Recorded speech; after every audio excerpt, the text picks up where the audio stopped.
I'm a social activist. Last 27 years I've been working on girl children. I did the litigation in the Supreme Court on initiating the implementation of the PNDT Act in 2000. My name is Dr. Sabu George. I am based in Delhi, but I go around different parts of the country to look at the implementation of the PNDT Act.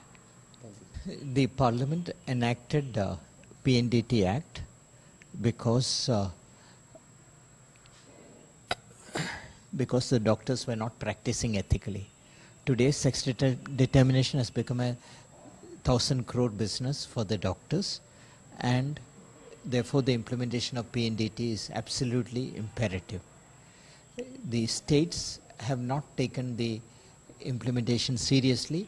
Practically what happens, except in the state of Maharashtra, where more than 47 doctors have been convicted thanks to the efforts of Varsha Deshpande and others in the state. Other states have completely ignored this problem. District advisory committees, state supervisory boards are only doing registration of clinics and remaining ignoring the fact that, you know, whoever wants sex determination gets it done all around the country. Mister George, sex ratio को लेकर के जो आप एक मुहिम छेड़ रहे हैं, कितना आपको इम्प्लीमेंटेशन लग रहा है इस कानून का? किस किस स्टेट में अभी तक इस कानून का जो पालन हो रहा है ठीक तरीके से हो रहा है या किस स्टेट में नहीं हो रहा है? Maharashtra has done very well in terms of implementation. There is a lot of deterrence for the misuse of sex determination in Maharashtra, thanks to the work of Varsha Deshpande and others. In other states, basically ultrasound clinics are registered, but there is practically no regulation of ultrasound. And for every million crimes of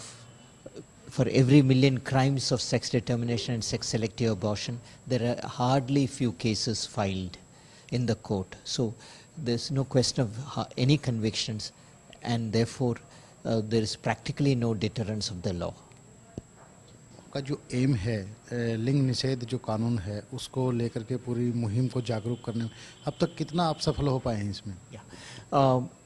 In the last 10-12 years, because of the efforts of the Supreme Court and efforts of the civil society and the media, today people are talking about sex determination.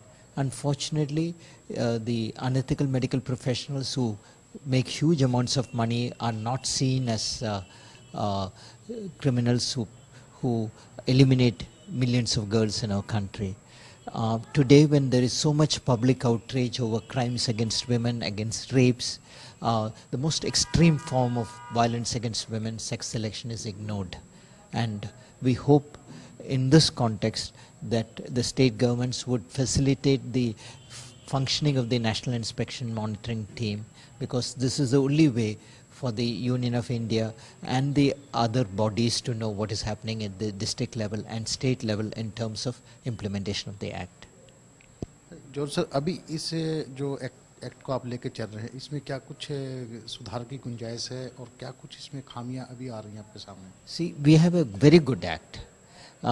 Because the Act is very powerful, we are getting a lot of convictions in Maharashtra because people like Varsha Deshpande have used the law effectively. In other states, there's practically no implementation. Instead of finding out the doctors who practice sex determination, the state missionary, in fact, harasses honest doctors.